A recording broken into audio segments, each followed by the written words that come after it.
vendo a qualidade e a quantidade. E a efetividade era mostrando os impactos da mudança que começava a acontecer em várias cidades, em vários nichos de maior pobreza, por exemplo, pobreza que existia em várias localidades.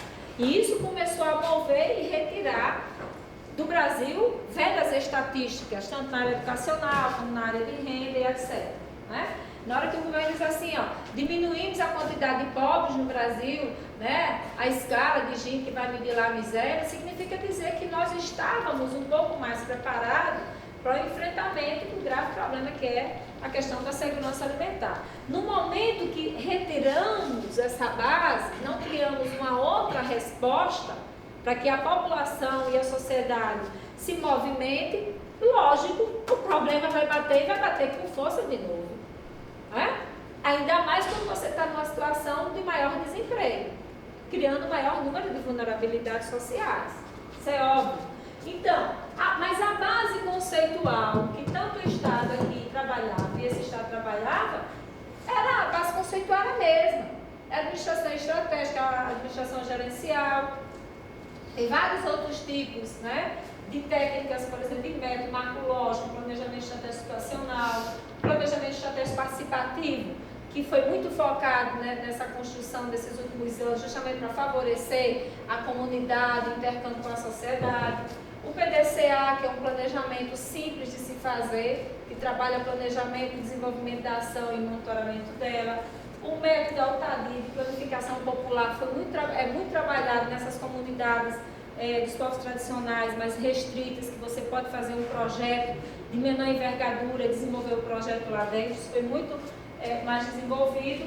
E você também tem algumas ferramentas, né, internacionais, como o PMBOK, que trabalham um planejamento mais racional, mais fechado, mas que também ajuda no processo de construção. Né? E aí, porque é importante o controle social se fincar nas ferramentas de planejamento, nas ferramentas conceituais, para que vocês possam lidar dentro dos processos de discussões e facilitar a construção do próprio monitoramento, que aí é a parte mais frágil das políticas públicas dentro da gestão brasileira, é a parte do monitoramento. Alcançamos muita coisa, mas para monitorar e ver o resultado, isso tem nos custado.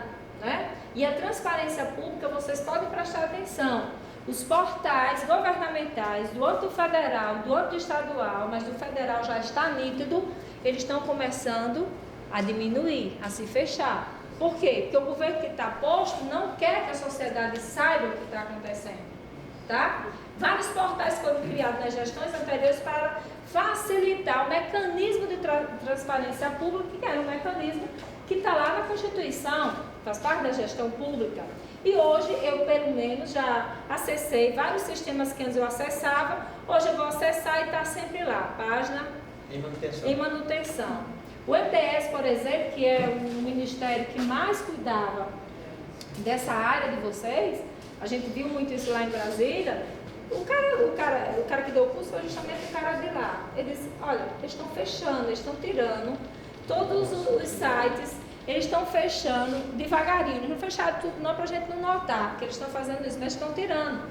Então, é uma ferramenta de trabalho para o pesquisador, para o controle social, que agora vai ficar cada vez mais difícil a gente saber como é que a coisa funciona.